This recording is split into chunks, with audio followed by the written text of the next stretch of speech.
दोस्तों, सुशांत को गए दुनिया छोड़े 3 साल का वक्त होने वाला है। सुशांत केस में अब तक भी जांच अधूरी है।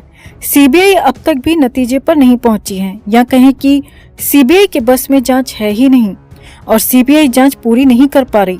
अब इधर 3 साल बाद शेखर सुमन के साथ भी कुछ ऐसा हो गया है जिसे सुशांत केस का ही साइड इफेक्ट कहा जा रहा है, सुशांत केस का ही पार्ट 2 कहा जा रहा है। सुशांत केस में सुशांत सिंह राजपूत के परिवार के साथ सुशांत के पिता के साथ खड़ा होना एक्टर शेखर सुमन को भारी पड़ गया है और उसी का नुकसान अब उठाना पड़ा है शेखर सुमन को। तो क्या है पूरा मामला, क्या कहा शेखर सुमन ने, सब कुछ आपको दिखाते हैं, बताते हैं। आप भी वीडियो को लाइक और शेयर कर अपना प्यार और सपोर्ट दिखाएं और कमेंट में इसे लेकर अपनी बात, अपनी राय जरूर रखें। चैनल के साथ जुड़कर चैनल को सब्सक्राइब कर हमारी आवाज बने। तो फिल्म अभिनेता शेखर सुमन के साथ बहुत कुछ गलत हो गया। शेखर सुमन के जीजा पिछले 23 दिन से लापता हैं। जी हाँ, वैसे तो अब तक ये मामला सामान्य लग रहा था क्योंकि मामला पटना का है और मुंबई से बहुत दूर है, लेकिन इस मामले में तब ट्विस्ट आ गया जब खुद शेखर सुमन ने इसे लेकर बड़ा खुलासा किया और बता दिया कि सुशांत के केस के मामले का ही ये साइड इफेक्ट है और सुशांत मामले के ही लोग यहाँ भी शामिल हैं। असल में पटना में शेखर सुमन के जीजा रहते हैं और वो 1 मार्च से लापता हैं। अब पूरे 23 दिन हो चुके हैं जब से शेखर सुमन के जीजा लापता हैं।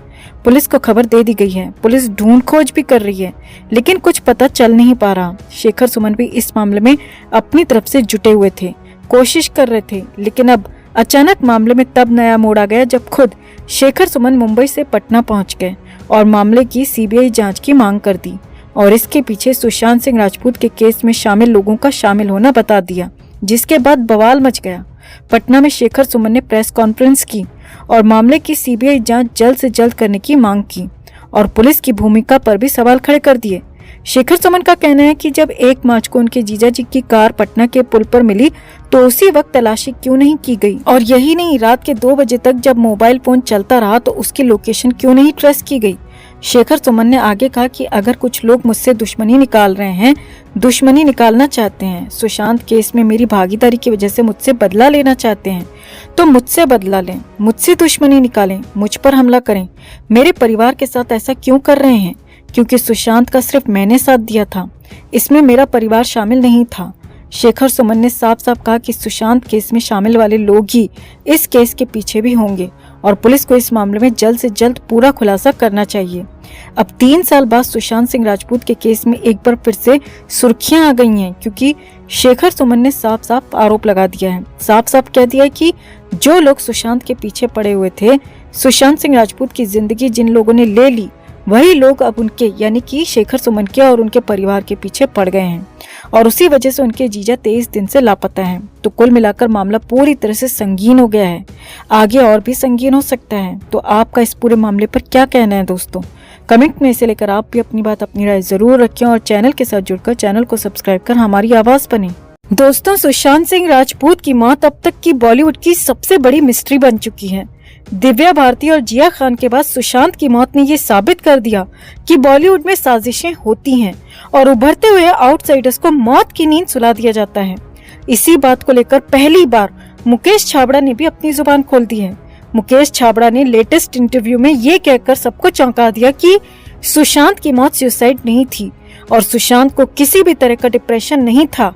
छाबड़ा ने कहा कि जो कुछ हुआ, जिस बात की जानकारी मुझे थी, मैंने वो सब उस वक्त मुंबई पुलिस को दी थी, मगर मेरी बताई बातों पर जांच की ही नहीं गई और सीबीआई की तरफ से कभी मुझे बुलाया ही नहीं गया। छाबड़ा ने कहा कि सुशांत के साथ जो हुआ उसे मैं मिटा नहीं सकता, मगर मेरी दी गई जानकारी पर अगर जांच होती तो शायद सुशांत को इंसाफ मिल जाता। तो मुकेश छाबड़ा ने बहुत बड़ा बयान दिया है दोस्तों। मुकेश छाबड़ा का पूरा बयान आपको दिखाते हैं, बताते हैं। आप भी वीडियो को शेयर करें और लाइक करें और 3 साल बाद छाबड़ा के मुंह खोलने की असल वजह क्या हो सकती है, इस पर भी अपनी बात, अपनी राय कमेंट में जरूर रखें। चैनल के साथ जुड़कर चैनल को सब्सक्राइब कर हमारी आवाज बने। तो सुशांत को मौत के मुंह में समाये हुए 3 साल होने वाले हैं। 14 जून 2020 के बाद बहुत कुछ कहा गया, बहुत सारी थ्योरी बताई गई, बहुत सारे आरोप और दावे भी किए गए, मगर अभी तक साफ नहीं हो पाया कि आखिर उस दिन हुआ क्या था। क्यों अच्छा भला सुशांत अचानक से दुनिया को अलविदा कह गया। मुंबई पुलिस के बाद सीबीआई भी मामले की जांच 2.5 साल से कर रही है, मगर अभी तक सीबीआई की तरफ से कुछ भी नहीं कहा गया है। कहीं से कोई ऐसी बात सामने नहीं आई जो साफ कर सके कि सुशांत के साथ 14 जून 2020 को मुंबई के बांद्रा स्थित उस अपार्टमेंट में क्या हुआ था। मगर अब सुशांत के बेहद करीब रहे डायरेक्टर मुकेश छाबड़ा ने बहुत बड़ी बात कही है।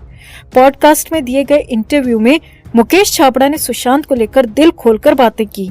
मुकेश छाबड़ा ने सुशांत को कायपो 6 से लेकर केदारनाथ और दिल बेचारा तक देखा है। इन दोनों के बीच करीब 9 से 10 साल तक की करीबी रही है।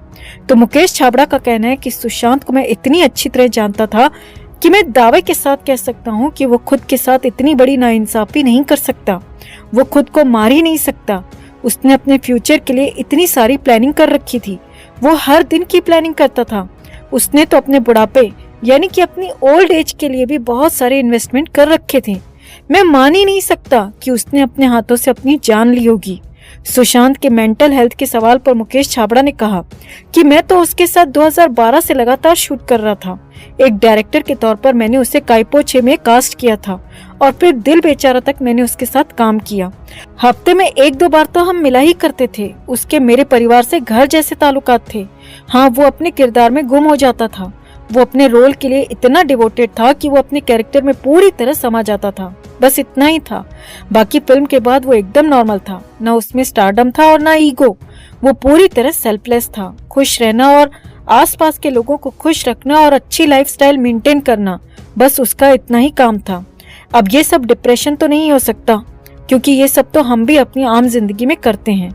मुकेश छाबड़ा ने आगे कहा, मैं दावे के साथ कह सकता हूँ कि उसने खुद को नहीं मारा। अगर सही से जांच होती इतना वक्त लगता ही नहीं। केस तो सिर्फ 3 दिन में ही सॉल्व हो जाता। 3 साल होने को हैं, अभी तक कुछ भी सामने नहीं आया। मुकेश छाबड़ा ने कहा, मुझे उस वक्त मुंबई पुलिस ने पूछताछ के लिए बुलाया था और मैंने पुलिस को काफी कुछ बताया भी था। मैंने कई सारी डिजिटल प्रूफ भी दिए थे, मगर मेरी बताई बातों को ना तो सीरियस लिया गया और न ही उस एंगल से जांच की गई। मुकेश छाबड़ा ने कहा कि मैं अभी कैमरे के सामने वो सब नहीं बता सकता, क्योंकि ये केस एक राष्ट्रीय एजेंसी के हाथ में है। वो जांच कर रही है। अगर मैं सरेआम बोल सकता तो चीख चीख कर सारी दुनिया को वो सब कुछ बता देता। मुकेश ने कहा, मैं तो उस दिन का इंतजार कर रहा हूँ जब सीबीआई मुझे बुलाएगी। पिछले 2.5 साल से इसी इंतजार में हूँ कि मुझे सीबीआई का समन आएगा, मगर ऐसा हुआ ही नहीं। और अब मुझे लगता है कि ये केस सिर्फ मिस्ट्री बनकर रह जाएगा। सच शायद कभी सामने नहीं आएगा, क्योंकि सुशांत का केस पॉलिटिक्स का बड़ा मुद्दा बन गया है, जिसमें सिर्फ दावे और थ्योरी हो सकती हैं, मगर सच नहीं आ सकता। अब मुकेश छाबड़ा पता नहीं ऐसा क्या जानते हैं जो वो सीबीआई को बताना चाहते हैं। कॉन्फिडेंशियल होने के चक्कर में वो कैमरे के सामने वो सब नहीं बोल पाए जो मुंबई पुलिस को उन्होंने बताया था। मुकेश को इस बात का अफसोस है कि मुंबई पुलिस ने उनके एंगल से जांच की ही नहीं, वरना केस 3 दिन में ही सॉल्व हो जाता। वहीं सुशांत की डिप्रेशन थ्योरी को मुकेश ने पूरी तरह नकार दिया। तो मुकेश छाबड़ा की बातों से आपको क्या लगता है दोस्तों? क्या वाकई में सुशांत के साथ साजिश हुई थी? और आखिर ऐसा मुकेश क्या जानते हैं जो वो सीबीआई को बताना चाहते हैं? आप भी अपनी बात, अपनी राय कमेंट में जरूर रखें और वीडियो को लाइक और शेयर कर अपना प्यार और सपोर्ट भी जरूर दिखाएं।